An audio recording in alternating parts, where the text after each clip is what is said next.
Server साहब देखिए, आतंकवाद आतंकवाद होता है। जो इजराइल के साथ हुआ वो भी आतंकवाद था, और अगर इजराइल अब अगर लाइन पार कर रहा है तो वो भी गलत है। मैंने कहा ईरान भारत की मदद करता है, चाबहार पोर्ट सिर्फ ईरान की वजह से है। रूस और ईरान मिला के भारत को 70% क्रूड ऑयल देते हैं आज की तारीख में। वो हमारी फॉरेन पॉलिसी है कि हम इजराइल के साथ भी ओके हैं और ईरान के साथ भी, हम अमेरिका के साथ भी अच्छे हैं और रूस के साथ भी। इसलिए मैं कह रहा हूं, ये धर्मगुरु ना बताए ना भारत की फॉरेन पॉलिसी क्या होगी। भारत की फॉरेन पॉलिसी भारत की है, पर्सनल व्यू पॉइंट्स हो सकते हैं, लेकिन फॉरेन पॉलिसी तो देश की होती है। सरवर साहब।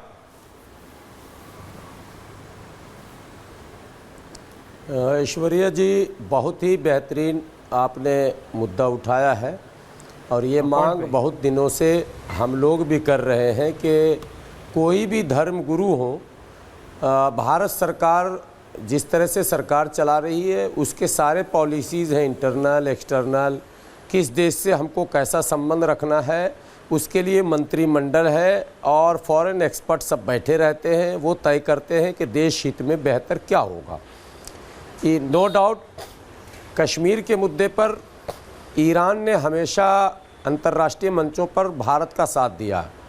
ईरान एक मित्र देश है भारत का, और ये जो जंग है, इस जंग में भारत के पास दो ऑप्शन हैं जो दिख भी रहे हैं और मोदी जी दिखा भी रहे हैं। एक ये कि या तो विश्व गुरु बनने का अवसर है कि वो मध्यस्थता कर सके, दोनों को मिला दें, जंग को रोक दें, अन्यथा जो पॉलिसी हमारी रही है कि हम तटस्थ रहेंगे तो तटस्थ है, अब तक तो वही है। फ़लस्तीन को भी मदद पहुंचाया भारत सरकार ने, इजराइल से भी संबंध है और संबंध होने चाहिए, इसका विरोध नहीं होना चाहिए।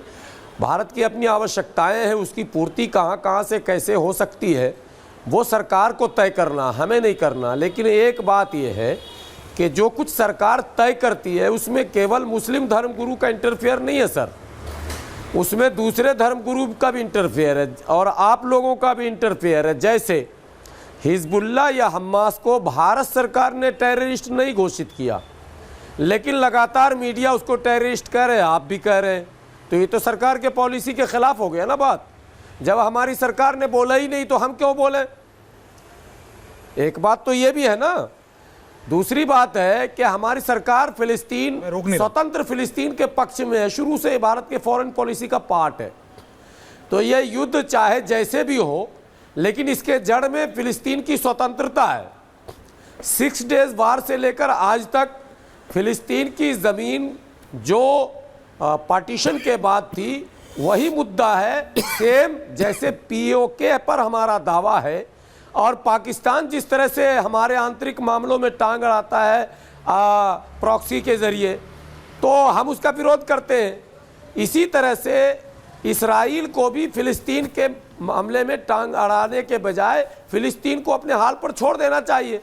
वो एक स्वतंत्र राष्ट्र था, आपने उसको डिस्टर्ब किया तो अब आपको डिस्टर्ब होना होगा। रही बात अमेरिका की, अमेरिका की भी अपनी फॉरेन पॉलिसी है, वो सऊदिया से भी दोस्ती रखना चाहता है, ईरान से भी रखना चाहता है और वो हैंडल भी करता।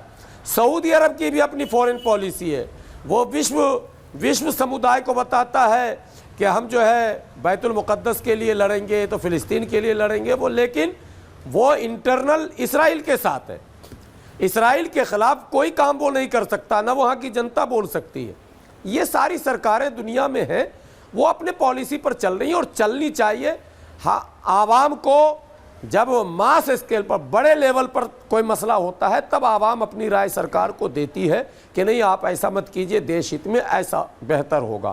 फिलहाल ये जो कल्बे जब्बाद साहब का नाम आपने लिया या दूसरे शिया आलिमों का, इन्होंने सरकार से विनती की है, कोई प्रेशर नहीं बनाया।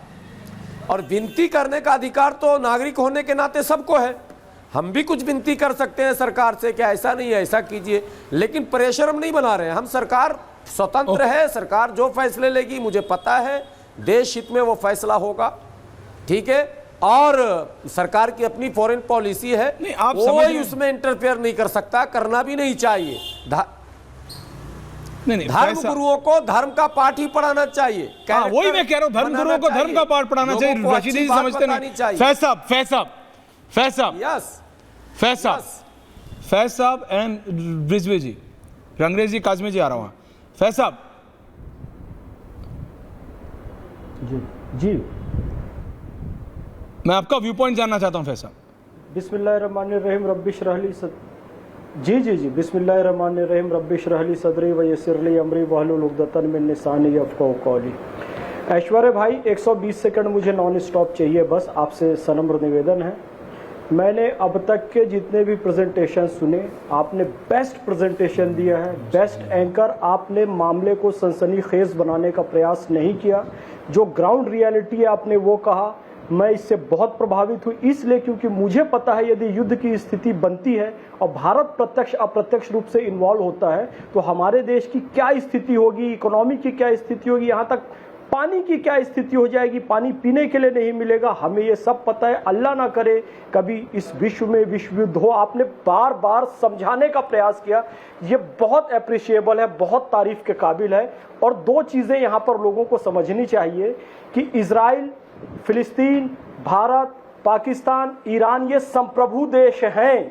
इनकी संप्रभुता पर कोई प्रश्न चिन्ह नहीं लगा रहा है, लेकिन लश्कर तोयबा, हिजबुल मुजाहिदीन, हमास या हिजबुल्लाह जैसे संगठन जो कि एक पार्टी चल रही है जहां महिला पुरुष बच्चे सब हैं, वहां पर पैराशूट से कूदकर ये लोग हमला करके सैकड़ों लोगों को मार देते हैं। ऐसे लोगों की तुलना बांग्लादेश के पीड़ित हिंदुओं से करना बिल्कुल सही नहीं है। रशीदी जी को कोई आतंकवादी संगठन पर कार्रवाई हो रही है तो उसको अपने धर्म से जोड़कर नहीं देखना चाहिए। हम लश्कर तोयबा, हिजबुल मुजाहिदीन पर कार्रवाई करेंगे, हम पाकिस्तान की संप्रभुता को कुछ नहीं करें, लेकिन पाकिस्तान उसको खुद से जोड़कर देखता है, इस्लाम से जोड़कर देखता है, तो ये गलती मुसलमानों की है या पाकिस्तान की है। आतंकवाद के खिलाफ कार्रवाई हो रही है तो आपको साथ देना चाहिए।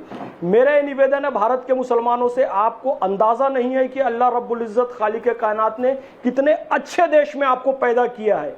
अरे वहां इजराइल क्या कर रहा है, फिलिस्तीन क्या कर रहा है, वहां भारत के कूटनीतिज्ञों को इसका फैसला करने दीजिए। यहां जुलूस रैलियां मत निकालिए। यहां पर हिजबुल्लाह के लिए और ईरान के लिए और दूसरे फिलिस्तीन या इजराइल किसी के लिए भी अपनी छातियां मत पीटो भाई, रैलियां मत करो। भारत को बहुत बड़ी नेमत है अल्लाह की, आपको इस बात को समझो। तमाम फिरके हिंदुस्तान के यहाँ पर मुसलमानों के यहाँ पर सुरक्षित है, तो आप इस बात को समझिए। मैं एक निवेदन और करना चाहूंगा कि हमारे देश की सरकार ने जाकिर नायक को आतंकवादी और भगोड़ा घोषित किया है, तो क्या आप सरकार के साथ हैं? यहां बैठे कुछ प्रवक्ताओं से पूछना चाहूंगा, क्या आप जाकिर नायक को आतंकवादी कहेंगे, भगोड़ा कहेंगे? नहीं, उसके बचाव में ये आ जाते हैं, लेकिन भारत सरकार की पॉलिसी पर प्रश्न चिन्ह लगाते हैं।